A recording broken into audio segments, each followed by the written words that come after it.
Hello everyone, welcome back to అమ్మాస్లో kitchen. ఈరోజు మన కిచెన్లో మన ఊరి స్టైల్లో సూపర్ టేస్టీ నాటుకోడి పులుసుని చేస్తున్నాం. ఇంకెందుకు లేట్, ప్రాసెస్లోకి వెళ్ళిపోదామా?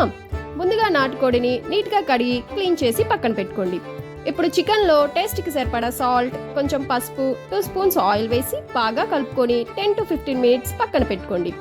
ఇప్పుడు కుక్కర్లో ఆయిల్ వేసి హీట్ అయ్యాక బిర్యానీ మసాలాలు వేసి మంచి అరోమా వచ్చే వరకు ఫ్రై చేయండి. తర్వాత ఆనియన్స్, పచ్చిమిర్చి వేసి ఆనియన్స్ గోల్డెన్ బ్రౌన్ కలర్ వచ్చే వరకు ఫ్రై చేయండి. ఆనియన్స్ ఫ్రై అయ్యాక అల్లం వెల్లుల్లి పేస్ట్ వేసి పచ్చివాసన పోయే వరకు బాగా వేగించండి. ఇప్పుడు ముందే మ్యారినేట్ చేసి పెట్టుకున్న నాటుకోడిని వేసి హై ఫ్లేమ్లో 5 to 7 మినిట్స్ బాగా కలుపుకొని కుక్ చేయండి.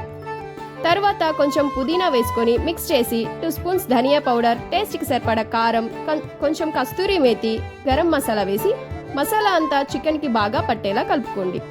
ఇప్పుడు పులుసుకి సరిపడా వాటర్ వేసి కుక్కర్ మూత పెట్టి 9 to 10 విజిల్స్ వచ్చే వరకు కుక్ చేయండి. కుక్కర్ ప్రెషర్ పోయిన తర్వాత మూత తీసి కొత్తిమీర వేసి కలుపుకోండి. చివరిగా మన స్పెషల్ చికెన్ మసాలాని కొంచెం చల్లుకుంటే మంచి అరోమా, టేస్ట్ రెండు నెక్స్ట్ లెవెల్ ఉంటాయి.